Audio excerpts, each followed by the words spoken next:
once again, please, you are the educated section of society. You lawyers are, believe me, the cream of society. I want, before I close in the next 5 minutes, I wish to introduce you to the first lawyer of history. Does anyone know? Please tell me. You don't know. How do you want to become lawyers? You must know the first lawyer of history.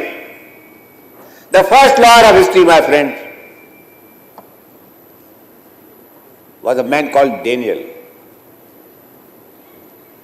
His story is located in ancient Babylon. It is a part of a biblical story of Daniel and Susanna. Babylon was ruled by 4 old men, as was the habit in those days. 4 old men, they ruled this country.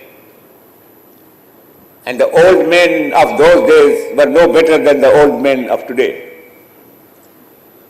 They suffered from the same weaknesses. And these 4 old men each cast a lecherous glance at this beautiful woman called Susanna living in that country. They seduced her, they tried to seduce her. But the virtue of the woman was stronger than the solicitations of these old men. She resisted, and these 4 old men brought a false case against her. False case of adultery with a young man unknown. They were the accusers, they were the judges, they were the rulers, they were the witnesses. The poor Susanna was found guilty and sentenced to be stoned to death. A crowd has collected, says the Bible, to witness the execution of this woman. And when the crowd was waiting to see the execution, there was a young man called Daniel who got up from the crowd.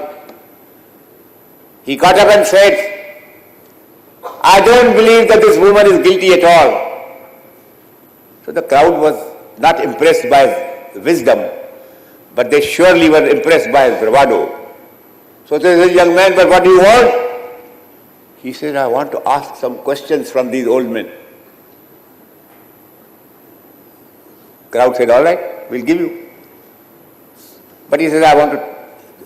He acted quietly like a lawyer of today. You know, today when a lawyer goes to court, he insists that all other witnesses on the same point should be kept away from court, and they should not hear what he is asking one witness, so that they come ready with the answers next time.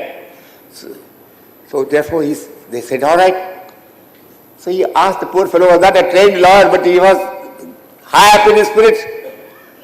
He asked the first old man, then where did you see this adultery being committed? He said, I saw it in the royal palace.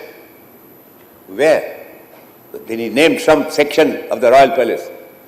The second old man was asked the same question. Oh, he says, sir, it took place on the river bank. The third says, oh, no, sir, it took place high up in some tower. All 4 gave conflicting replies, and the Bible records that the crowd which had come to witness the execution of this poor woman was now howling for the blood of these 4 old men. My lawyer friends, please, first of all, pick up the qualities of bravery and courage from this first lawyer of history. He was the first lawyer of history who fought to establish innocence, who fought free without a fee. And that underscores that you shall not deny your services to anybody you cannot pay your fees. I am very proud to tell you a fact which practically every judge knows and every member of the bar knows. I earn money at the bar, but I earn it from 10% of my clients.